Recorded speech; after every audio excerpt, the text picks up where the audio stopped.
আমি ক্যাপ্টেন আব্দুল্লাহ জাহাজের মাস্টার।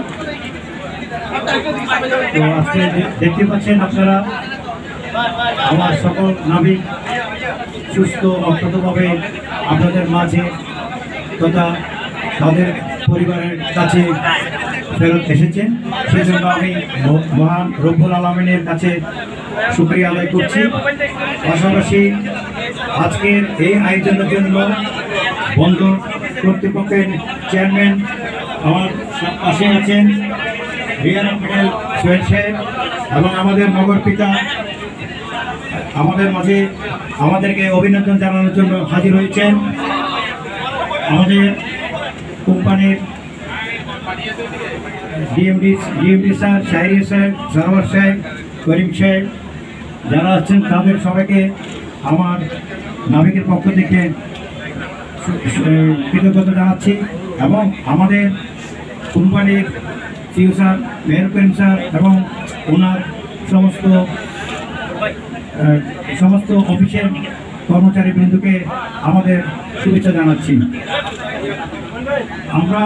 আমরা আজকে যে আপনাদের মাঝে আসলাম এই অনুভূতি প্রকাশ করার ভাষা নেই। আপনাদের সবাই দোয়ায় আর মহান রব্বুল আলামিনের অশেষ রহমতে আমরা অল্প সময়ে 43 দিনের মাথায় সোমালিয়ার বন্দিদশা থেকে মুক্ত হয়ে আজকে আপনাদের সামনে 13 জন নাবিক হাজির হয়েছে। সেজন্য আবার আমি আল্লাহর দরবারে শুকরিয়া জ্ঞাপন করছি। আর আমাদের সরকারের আপনারা শুনেছেন সরকারের আমাদের পররাষ্ট্র মন্ত্রী যা বলেছেন অত্যন্ত আসলে ওনারা কৌশলগতভাবে আমাদের বহির্বিশ্বের সাথে এবং বিদেশি যে নৌবাহিনী ছিল তাদের সাথে সার্বক্ষণিক যোগাযোগ রক্ষা করেছেন। এবং আমি নিজেও ওদেরকে নিষেধ করেছিলাম কোনো প্রকার ভায়োলেশন না করতে, অ্যাকশন না করতে, যাতে আমাদের নাবিকের বা কোনো প্রাণ না যায় এবং জাহাজে কোনো ক্ষতি না হয়। তো ওই ব্যাপারটার জন্য আমি অবশ্যই নৌবাহিনী হেডকোয়ার্টারের চিফকে ধন্যবাদ জানাই। এবং পাশাপাশি আমাদের পররাষ্ট্রমন্ত্রী মহোদয় প্লাস নৌ পরিবহন মন্ত্রী মহোদয় জনাব খালেদ মাহমুদ এবং ডিজি স্যার সবাইকে আমাদের পক্ষ থেকে কৃতজ্ঞতা প্রকাশ করছি। তো সবাই সুস্থ অক্ষতভাবে আসছেন এবং তাদের পরিবারের মাঝে ফিরে যাবেন, সে এক অনুভূতি যা ভাষায় প্রকাশ করা যায় না। সুতরাং আমরা আর দীর্ঘায়িত না করে পরিবারের সাথে মিলিত হওয়ার আশা ব্যক্ত করে আমার এই বক্তব্য শেষ করছি। আমি আবারও সবাইকে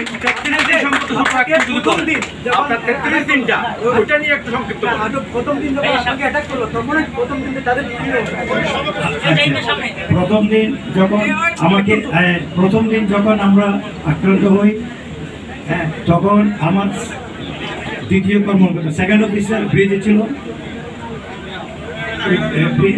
ছিল আমার সেকেন্ড অফিসার। ওই সময় আমি নিচে নেমে আমাদের একটা অ্যালার্ট থাকে ওটা দিচ্ছিলাম, তখন তাকে ওরা দ্রুত এসে খুব সব কিছু অতি দ্রুত করছে। ওরা অনেক স্পিড বোটটা 30-35 মাইল স্পিডে চলে, ওরা এসে আমরা তো 10 মাইল, তো ওরা খুব তাড়াতাড়ি জাহাজ উঠে গেছে, ওইটা ব্রিজে চলে আসছে। আমি আর সেকেন্ড অফিসার আমাদের যে হিডেন একটা রুম থাকে যেখানে আমরা থাকবো, দেন নেভি এসে আমাদের রেস্কিউ করবো, ওটা আমরা করতে পারিনি। তো সেকেন্ড অফিসার আটক হওয়ার পরে দেন আমি গেলাম, আমি দেখে সেকেন্ড অফিসারকে তারা 4টা AK-47 পরে জানি এগুলো AK-47 করে আছে, প্লাস আমার দিকে 2 জন। আমি যখন ব্রিজে করলাম আমি হাত তুলে স্যারেন্ডার করে আমি বললাম ওইয়ার বাংলাদেশি মুসলিম অ্যান্ড রোজা বলছি, আমরা রোজা আছি, এটা বলতে তারা একটু শান্ত ছিল। তারপরে বলতো সবাইকে ডাকতে, তখন আমি কিন্তু স্ট্রং ছিলাম। যখনই ওদের সামনে পড়েছে আমি কিন্তু দুর্বল হয়ে পড়ি নেই।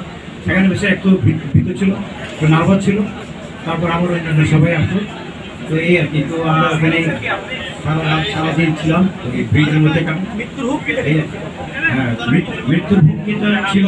তো আমার নাবিকরা কেউ কান্না করতেছিল, এই স্বাভাবিকভাবে ওরা এই ধরনের পরিস্থিতির মুখোমুখি হয়নি, ইভেন আমিও।